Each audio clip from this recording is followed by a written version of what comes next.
আর নামাজ পড়ে যে তুমি আল্লাহরে পাইবা এমন কোনো কথা না। মানুষ সেবা বড় সেবা। আল্লাহ কি কইছে যে তুমি আমার বন্ধুরে আগে ভালোবাসো, আমার বান্দারে ভালোবাসো, পরে সিরিয়াল তুমি আমার কাছে আসো। সরাসরি আল্লাহর দ্বার যাইতে কয় নাই, কইছে কয় নাই।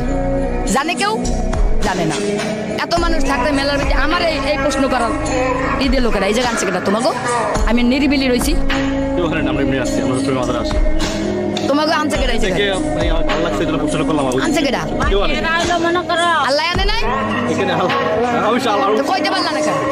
উসিলাকে শাহ হ্যাঁ, তাই আমি ভুল কইছি কোন আনটা? এই পর্দার ভিতরে কিছু নাই, কথা কাকে চুপ। এই যে বোরকা পরে, বোরকার ভিতরে কিছু নাই বলে কি লেগা? বোরকার ভিতরে অনেক কিছু ঘটে, তুমি দেখবা না। যার জ্ঞান চোখ আছে এই চোখ বন্ধ করো, দেখো অন্ধকার, পৃথিবী অন্ধকার। মনের চোখ দিয়ে দেখতে হবে যে কি হইতে আছে দুনিয়াটা।